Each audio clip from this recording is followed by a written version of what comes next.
Olá, pessoal! Nesse podcast vamos abordar temáticas muito urgentes e abrangentes que estão interrelacionadas. São elas: a emergência climática, a insegurança alimentar e, em contraponto, a economia solidária. Para início de conversa, vale lembrar que os conceitos de aquecimento global e mudanças climáticas já não servem mais para descrever nossa realidade atual. Em 2024, já pudemos constatar que o estado vigente é de emergência climática, caracterizada por eventos meteorológicos extremos frequentes ocasionados pela sinergia entre causas diversas como a poluição, o desmatamento, a perda da biodiversidade e a acidificação dos oceanos, entre outros.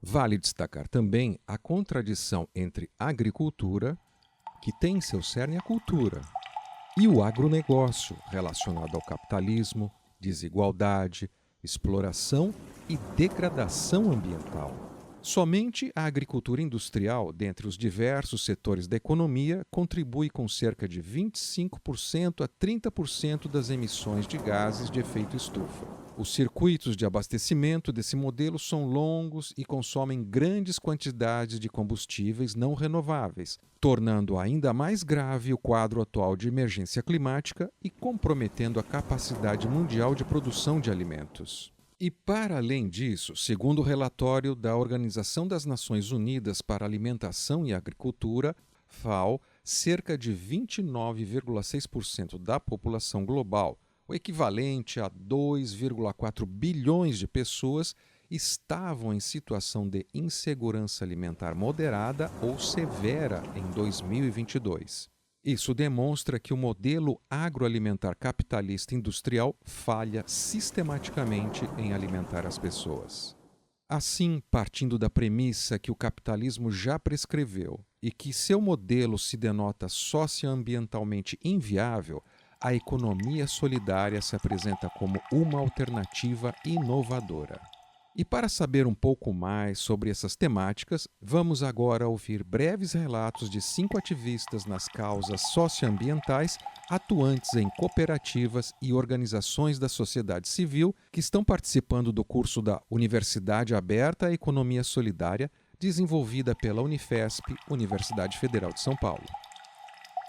Olá, me chamo Raul, tenho 31 anos e sou militante do Movimento dos Trabalhadores Rurais Sem Terra, aqui na Grande São Paulo. No Brasil, o agronegócio é o maior responsável pela emissão de gases de efeito estufa. Esse modelo de agricultura, baseado no uso intensivo de fertilizantes sintéticos e de agrotóxicos, acarreta sérias implicações para o meio ambiente e a saúde dos seres vivos. Não é prioridade nesse modelo o atendimento às necessidades nutritivas das pessoas. O que predomina é o interesse na manutenção de altas taxas de lucros de empresas transnacionais, que se aproveitam da forte concentração de terras brasileiras em mãos de poucos latifundiários. Esse quadro tem levado a uma crescente consciência sobre a necessidade de se planejar e implementar um modelo de agricultura que possibilite o encurtamento dos circuitos de comercialização e seja orientado pela transição agroecológica, que é capaz de conservar o meio ambiente, preservar a biodiversidade e as culturas locais, bem como promover a soberania alimentar e as múltiplas funções da agricultura camponesa. Por isso, a construção de mercados locais capazes de fortalecer processos de transição rumo a uma agricultura de base ecológica configura-se hoje como um campo bastante rico de debates e experimentações sociais. Eu sou a Carla, tenho 28 anos e trabalho junto com o Raul em uma cooperativa ligada ao setor de produção, cooperação e meio ambiente da Regional da Grande São Paulo do MST, a cooperativa Terra e Liberdade. O Raul levantou um ponto sobre a construção de novos mercados e agroecologia, quando a gente pensa na produção e na distribuição de alimentos. E é bem isso que o nosso trabalho se propõe a fazer por meio da cooperativa. A gente comercializa alimentos produzidos pela reforma agrária popular, de maneira agroecológica, através da construção de redes, e busca organizar esse caminho de uma maneira distinta da lógica hegemônica. Esse trabalho começou no final do Programa de Aquisição de Alimentos, que é conhecido como PAA, que acabou durante o governo Temer. No início, o foco era manter o escoamento da produção nos territórios da Regional da Grande São Paulo, através da criação de grupos de consumo com pessoas aliadas ao MST na cidade de São Paulo. O trabalho passou a envolver também a participação em feiras, ações de solidariedade e a venda por meio de um site com entregas em casa ou em pontos de retirada. Nesse processo está envolvido também o trabalho de uma cooperativa de cicloentregadoras, além de outras parcerias políticas que também se alinham com os princípios da economia solidária.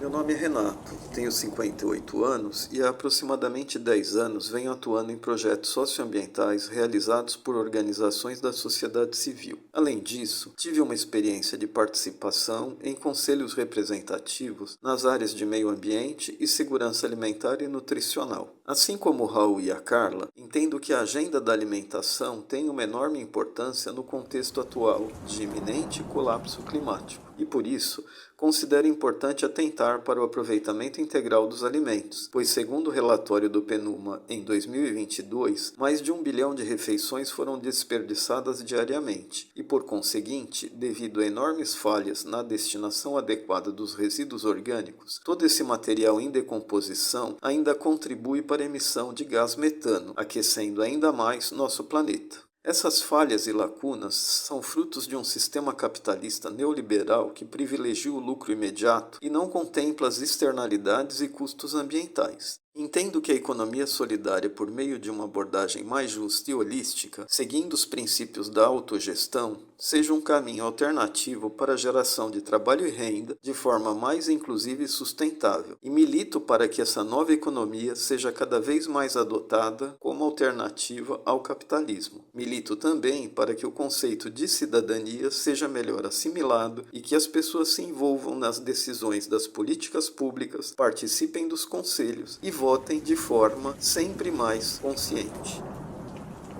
Eu sou Márcia Jovito, 58 anos. E assim como o Renato, atuo em projetos socioambientais e, além disso, atuei na gestão ambiental em vários órgãos da administração pública. Tenho constatado que as políticas públicas devem ser construídas de forma integrada às diversas pastas da administração pública e devem propiciar a efetiva participação social, gestão, produção, fiscalização, monitoramento e educação ambiental. Devem ser exercidos por todos e todas. Cidadania. O desenvolvimento das atividades econômicas precisa considerar tanto o uso adequado dos recursos naturais, como também os saberes locais. Caso contrário, não teremos como garantir qualidade de vida para as presentes e futuras gerações. Fortalecer iniciativas existentes nos territórios, como as observadas nos projetos que atuei, tais como o Projeto Banco de Alimentos e Agricultura Urbana em Santos, ou o cultivo de ostras, desenvolvido pela comunidade quilombola na Resseques do Mandira, em Cananéia, demonstram que ações baseadas na economia solidária são alternativas eficientes e urgentes. Olá, meu nome é Marco, tenho 63 anos e há pouco mais de 5 anos venho atuando na criação de um empreendimento de impacto socioambiental e de economia solidária. Somos voltados para a compostagem de resíduos orgânicos e da educação ambiental. Nossa iniciativa foi constituída sobre as bases da autogestão e estamos conseguindo proporcionar geração de trabalho e renda para 10 pessoas, além de expressivos benefícios ambientais com o nosso trabalho que envolve uma mudança no paradigma do lixo. Criamos o projeto Composta Cultiva, com o anseio de restaurar o ciclo natural da vida. Criado em 2019, com uma proposta de economia circular, responsabilidade ambiental, conscientização ecológica e participação cidadã, seguindo os princípios dos ODS, e norteados pela premissa de que os resíduos orgânicos são valorizáveis através da compostagem, transformando-os em um adubo orgânico extremamente nutritivo. Nesses anos, são mais de 60 toneladas de resíduos compostados, com ênfase no tripé: economicamente viável, socialmente justo, ambientalmente correto. Já são mais de 150 famílias destinando seus resíduos orgânicos e participando de forma consciente e efetiva. Com tudo isso, o paradigma de desenvolvimento capitalista precisa ser superado. A vida dos trabalhadores, dos povos tradicionais e a biodiversidade do nosso planeta estarão em riscos crescentes enquanto isso não acontecer. Iniciativas, como as que foram descritas anteriormente, são fundamentais para o nosso acúmulo de forças na direção de corrigir o metabolismo entre sociedade e natureza, tão prejudicado após séculos de desenvolvimento do capitalismo. Quando refletimos sobre alimentação e agricultura, nossas preocupações sobre a emergência climática são cada vez maiores. Isso, sobretudo no Brasil, onde o agronegócio é responsável por quase 96% do desmatamento de nossas florestas e, consequentemente, por 2/3 das emissões de gases de efeito estufa, segundo dados do MAP Biomas e do Instituto Tricontinental. Por isso, empreendimentos de economia solidária que se orientam pelos princípios da agroecologia, que demandam uma governança participativa e democrática e que lutam por uma reforma agrária popular que garanta a soberania alimentar em solo brasileiro, são imprescindíveis.